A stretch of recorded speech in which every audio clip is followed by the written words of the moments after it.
So you start the left out portion of law property.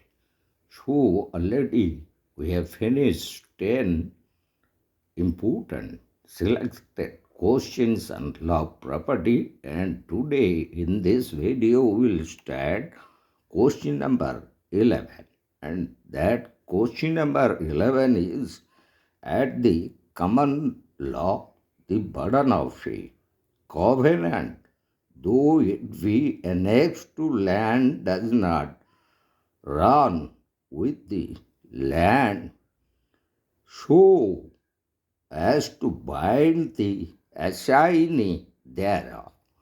Explain this with reference to Transfer of Property Act 1982. So, this principle of English law has been embodied in Section 40 of the Transfer of Property Act.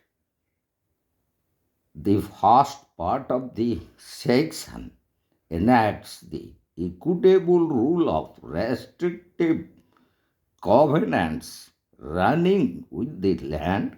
It provides that where for a mere beneficial enjoyment of his own immovable property, a third person has a right to restrain the enjoyment in a particular way by another person, his immovable property, and such right does not amount to an interest in or an easement upon the latter property.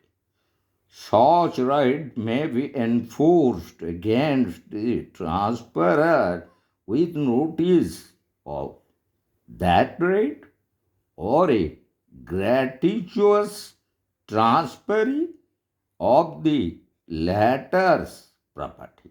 But the right cannot be enforced against the transferee for consideration and without notice of the right, nor against the property in his hands.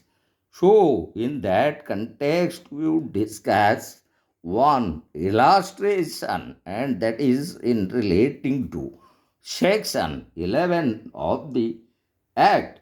So, an illustration such as: A. Suppose the owner of a house and also of an adjoining open land which he sells to B for a mere beneficial enjoyment of the house. A may impose a restriction upon B that B should keep a portion of the land and shall not build thereon. This will perfectly valid covenant as contemplated in Section 11 of Transfer of Property Act. Now, if B sells the land to C and C building upon the portion of the land which adjoins the house, the question of notice will, however, not arise if the transfer in favor of C is a gratuitous one. But if the transfer is for consideration and without notice of the restrictive covenant, the covenant cannot be enforced against him nor against the property in his hand. So, we'll discuss this provision under English law. So, as per English law, one is covenants running with the land as law, and the second one, covenants running with the lands in equity. And in that case, we'll discuss a leading case, Talk versus Max. So also Haywood versus Brunswick Building Society, which was decided by the Queen's Bench division as per thus the English law on the point as stated above closely as covenants running with the land as law, covenants running with the lands in equity. So the English rule is, however, limited to the restrictive covenants.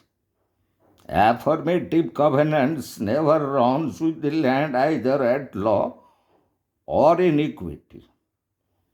The English law, we found an exception, and that was, however, recognized in general law in cases of covenant between the tenant and the landlord. So, that is the very exception that we found on Chatlis Transfer of Property Act, and in that a covenant by A, the lessee in favor of the lessor, touching and concerning the thing demised ran with the land and was enforceable not only against A, but also against his assignees, provided the covenant had reference to things in case, for example, in existence on the land, or if the covenant referred to things not in existence, the covenanter covenanted for himself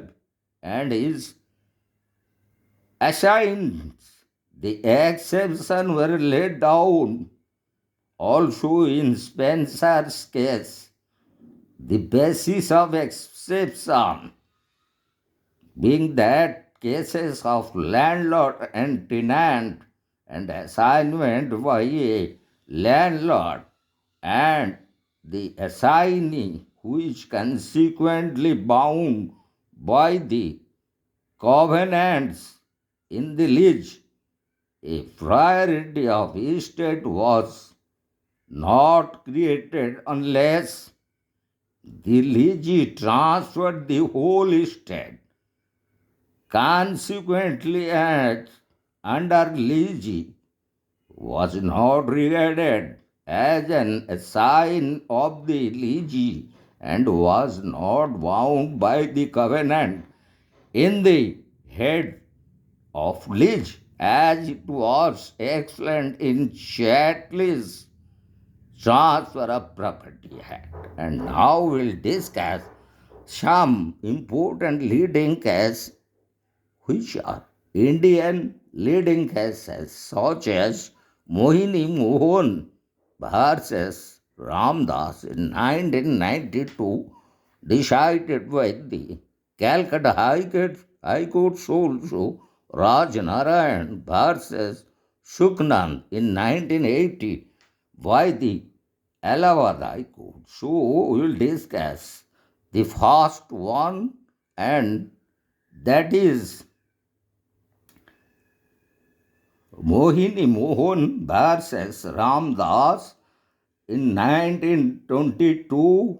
The Calcutta High Court expressed that the English common law ruled that the burden of covenant affecting land does not run with the land applies in India. Similarly, the rule that in the case of the landlord and the tenant, burden of covenants runs with the land as it was decided in this leading case Ardeshah versus Subhendra Narayan in 1925 by the Bombay High Court. So, in the first leading case, it was declared that the burden of covenant affecting land does not run with the land, and in case of the decision of Allahabad High Court, a covenant with a tenant that he shall not be to eviction on grounds of default in payment of rent is a covenant running with land and is binding on the purchaser as it was decided in this leading case by the Allahabad High Court, and that is Raj Narayan versus Suknand. So now we'll go to the second paragraph, and that is the second paragraph of section 40, and as it is expressed, one is that a contract for sale does not create any interest in the land but is annexed to the ownership of land. And the second portion of the second paragraph of section 14 is that the obligation can be enforced against a subsequent gratuitous transfer from the vendor or a transfer for value with notice, and as such it is a right arising from the contract, and the person agreeing to purchase the property thereunder does not acquire any interest in the property. So now we'll go to another portion, that is relating the effect of Section 3 of Specific Relief Act 1963, also Section 91 of Indian Trust Act 1882. So, the obligation, which is otherwise called every duty that could be enforceable by land, and in that connection, we'll discuss one important leading case, Durga Pandit versus Deep Chand, a case of 1954 decided by the Supreme Court, where it was pronounced that Section 91 of Indian Trust Act and second paragraph of Section 40 of Transfer of Property Act. So, the contract creates an obligation, and it is being recognized by Section 3 of the Specific Relief Act and Section 91 of the Indian Trust Act 1882. Section 3 of the Specific Relief Act 1963 defines an obligation as including every duty enforceable by land, and a trustee as including every person holding expressly by implication or constructively a fiduciary in character. In Durga Pandit versus Deep Chand in 1954, the Supreme Court observed that in spite of the existence of the previous contract of sale to a subsequent purchaser, notice even with notice is not void but voidable at the instance of the party agreeing to purchase under the previous contract, and except for the obligation arising from Section 91 of the Indian Trust Act and paragraph 2 of Section 40 or the second paragraph of Section 40 of the Transfer of Property Act 1882, the title of the property would pass from the vendor to the subsequent transferee. So, this would be the correct and appropriate answer to this question. And the question, as already we have read, at the common law, the burden of a covenant, though it be annexed to land, does not run with the land so as to bind the assignee thereof. So, explain this with reference to T.P. Act or Transfer of Property Act 1882. So, here we want to clear that covenant, exactly the meaning is an agreement. So, now we'll go to question number 12, and that question number 12 deals with that asks, does the Transfer of Property Act make any exception to the general rule that a person cannot confer a better title to the property than he himself has in it? If so, how do you justify the exception?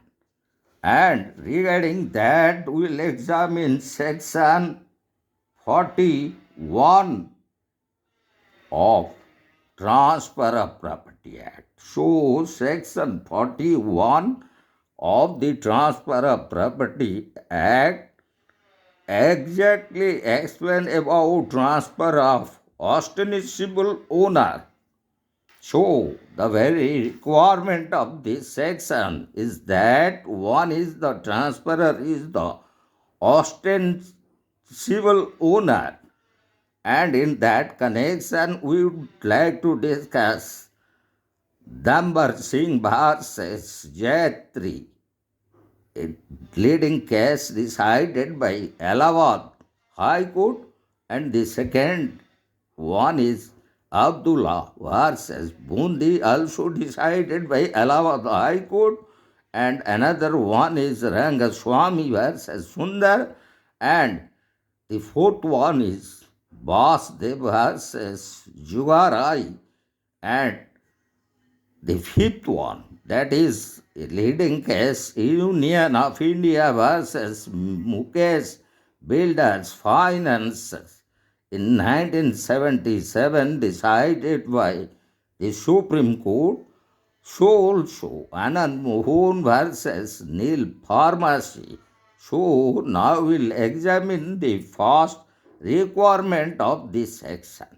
So Section 41 of the Transfer of Property Act makes an exception to the rule that a person cannot confer a better title than himself. So the very section runs as follows.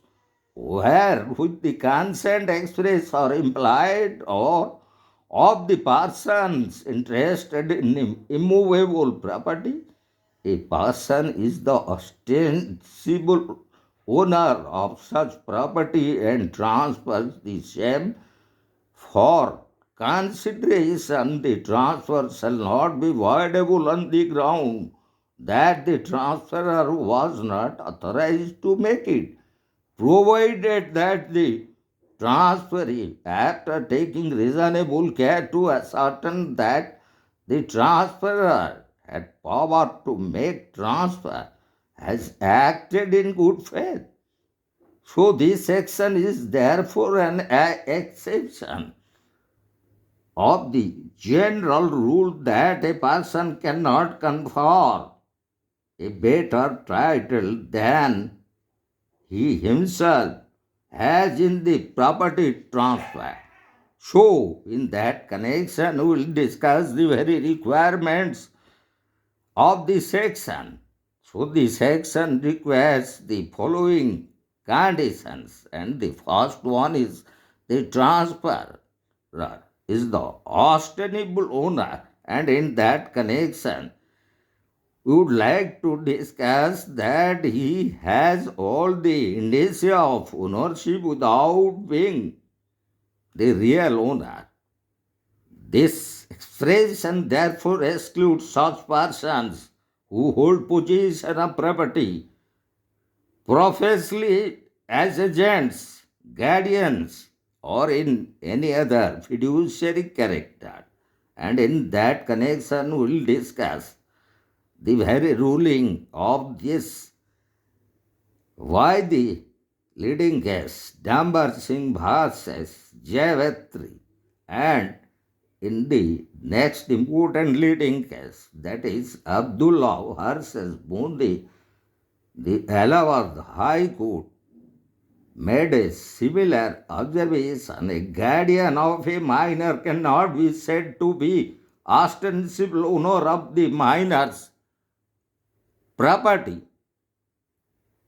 Similarly, the manager of a Hindu family cannot be treated as an ostensible owner. So also, in the leading case Rangaswamy versus Sundar, it was decided that the manager of a Hindu family cannot be treated as an ostensible owner. So also, in the leading case Vasudev versus Jagurai in 1948, it was decided that a person does not become an ostensible owner if the true owner has entrusted him with temporary dominion over property. A merchant, a mahant, cannot be considered to be an ostensible owner of the property of the matter.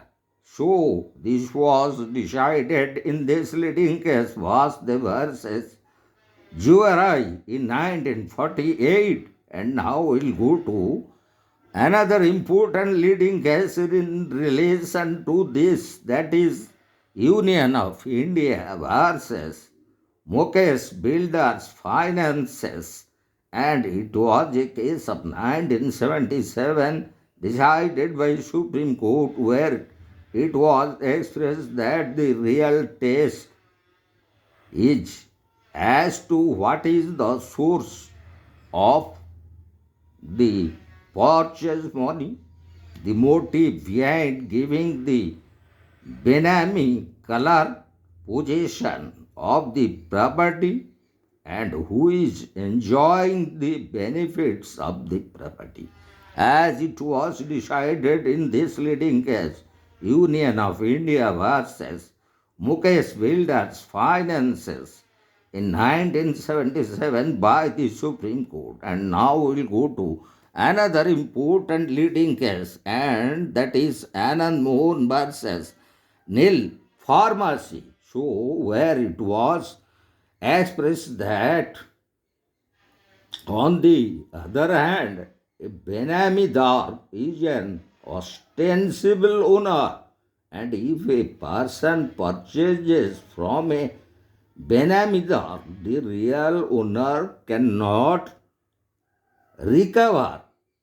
Thus, in the Calcutta case, and that is known as Anand Mohan versus Nil Pharmacy, it was expressed they purchased property in his wife's name. The wife looked after the property and its management. Later, the wife mortgaged the property to N. It was held that the mortgagee was protected by this section. And now we'll go to the second requirement.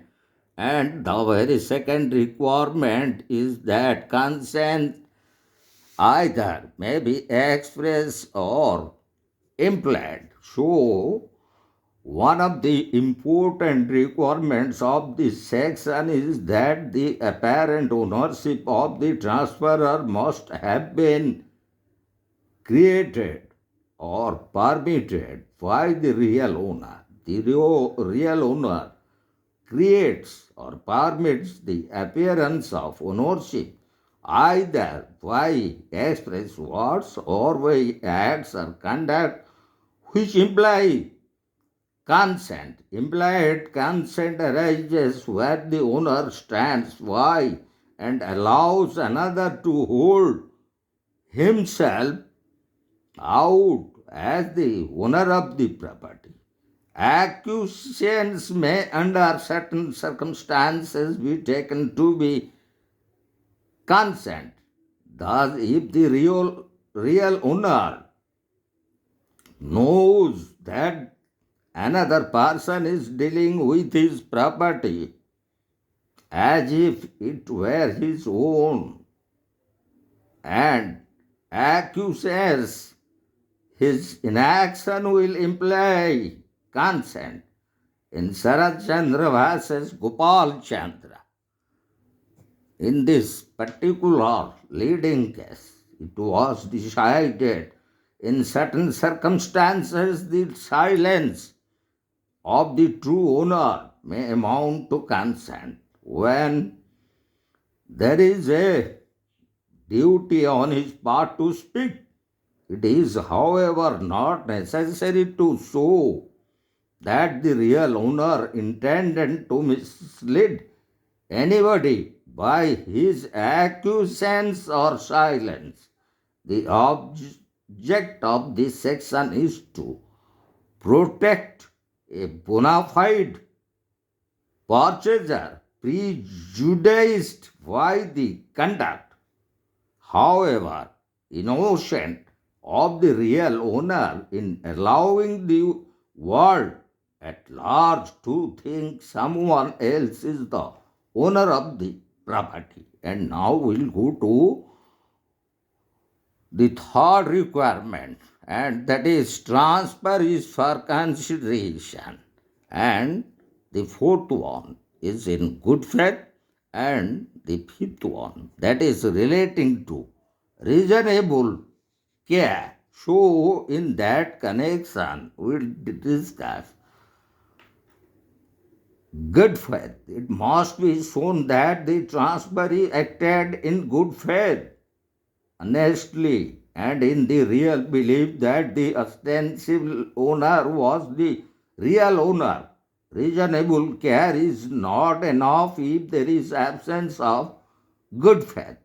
So, in the leading case, and that is Hakiman versus Bard Unisha in 1934, the Lahore High Court expressed that honestly and the real belief that the ostensible owner was the real owner, and reasonable care is not enough if there is absence of good faith, as it was decided in this leading case by the Lahore High Court Hakiman versus Badrunisa in 1934. The general rule is that a person cannot confer a better title than he has.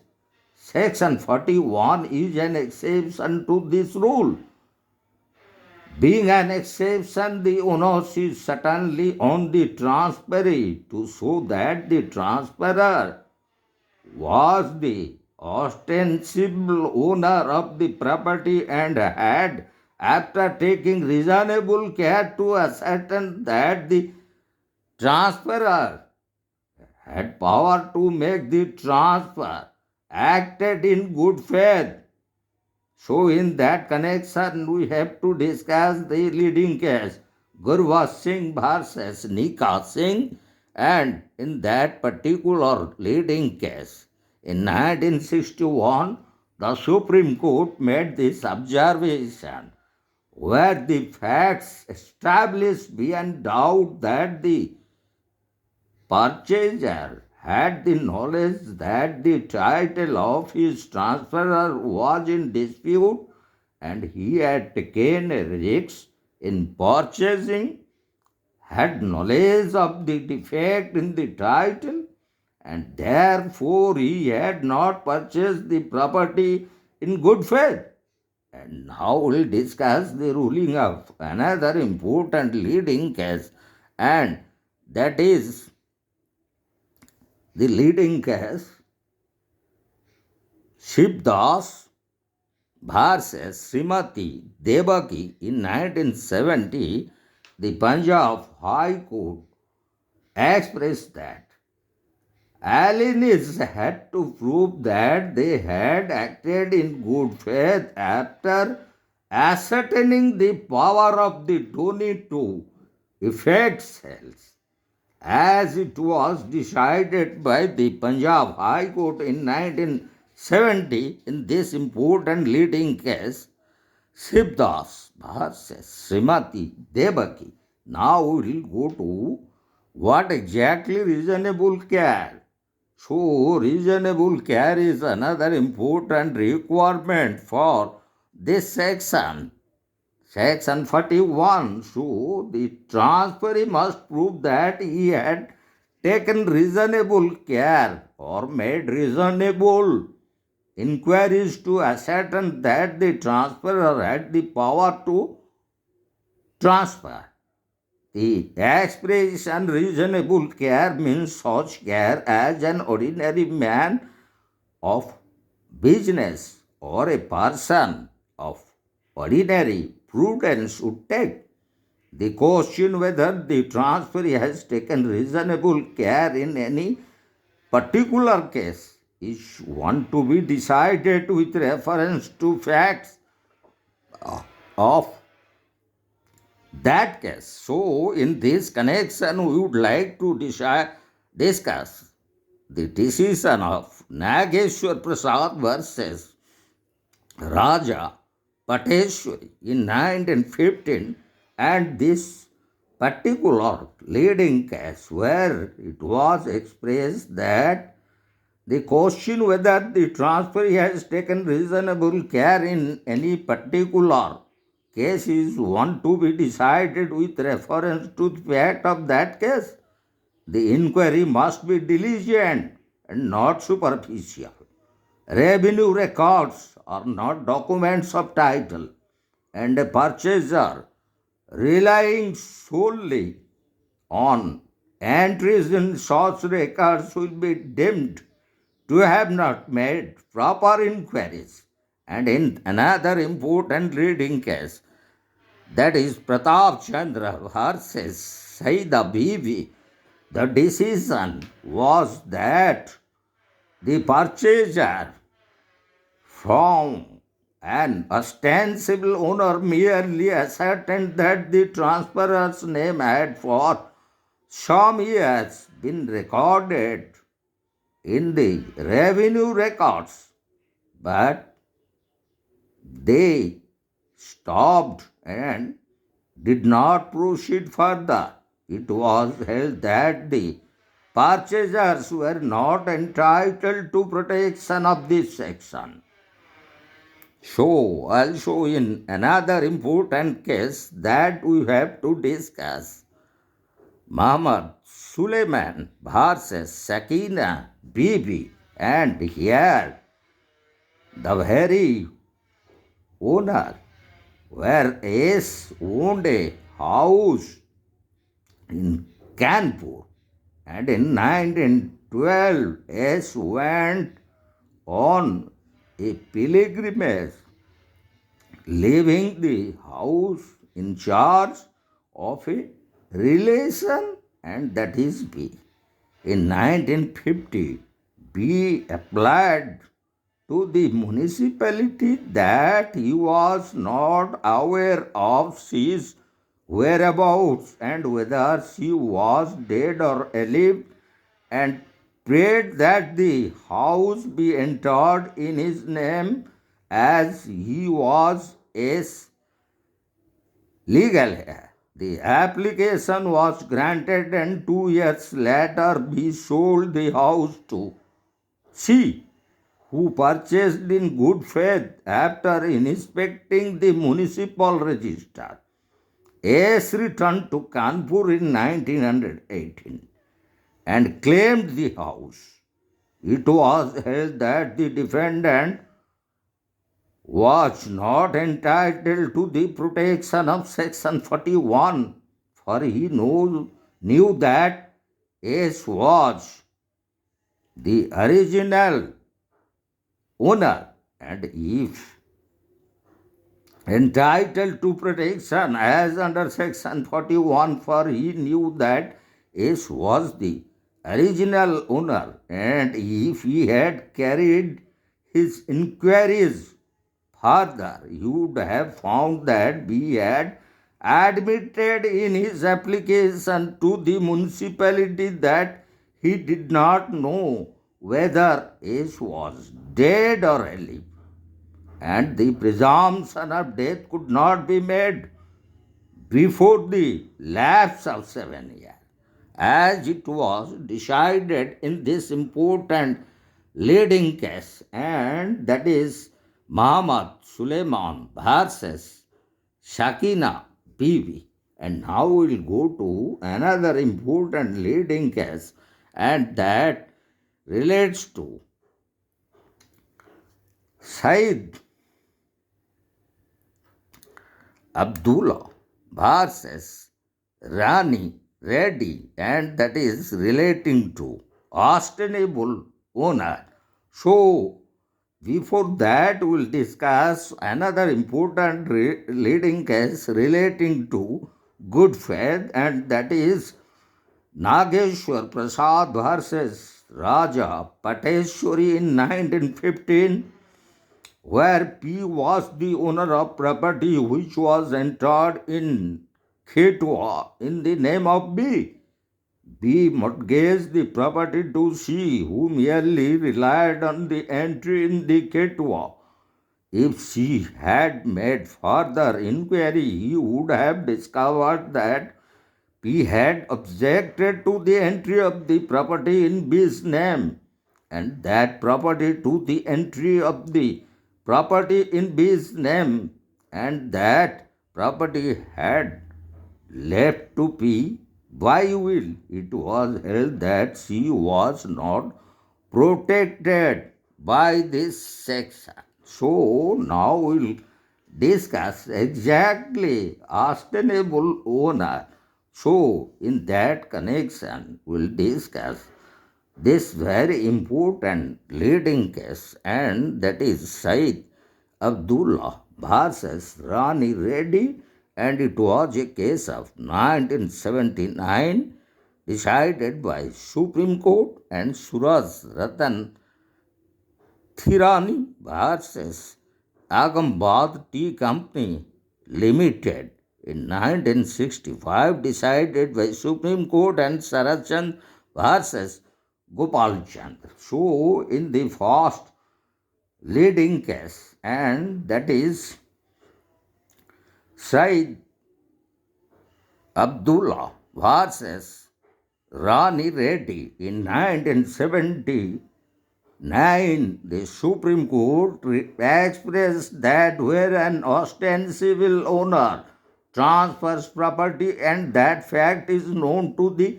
real owner, such transfer cannot be avoided by the latter. And in the second leading case, Suraj Ratan Thirani versus Agambad Tea Company Limited, it was expressed that in order that the Section 41 can be attracted, the transferee should prove that this transferor was the ostensible owner of the property with the consent of his co-sharers, and that he took reasonable care to ascertain whether the transferor had the power to make transfer of the full interest where the property was entered in the revenue records in the name of the transferor, and the management of the property was left by the co-sharers with the transferor.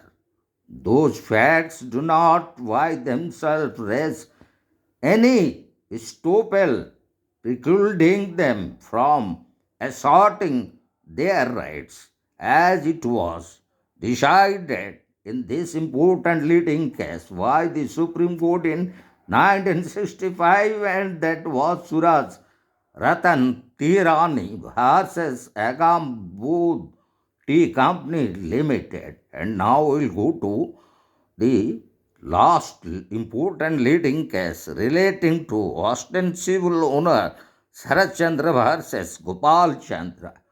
So, in this particular case, the present section 41, precludes the owner of the property in the circumstances mentioned from avoiding a transfer on the ground that it has been made without authority.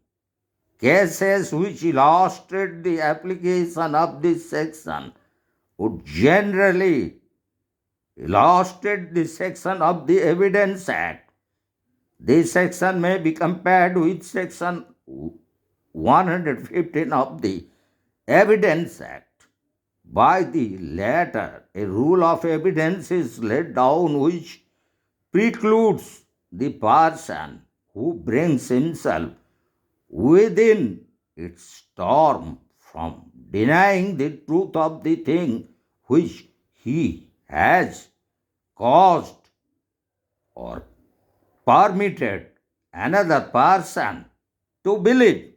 So, this answer to this question, that is question number 12, does the Transfer of Property Act make any exception to the general rule that a person cannot confer a better title to the property than he himself has in it? If so, how do you justify the exception? So, the very provisions of Section 41 of Transfer of Property Act as relating to transfer of ostensible owner and the very requirements of this section and all the important leading cases decided either by the Allahabad High Court or by the Privy Council or by the Punjab High Court or by the Supreme Court. So we have discussed all the relevant answer to this particular question. So this would be the correct and appropriate answer to this question. So in our upcoming video, we'll discuss question number 13, and that is discuss the principle sometimes referred to as feeding the grant by estoppel, and in that connection we will discuss section 43 of the Transfer of Property Act 1882 in our upcoming video.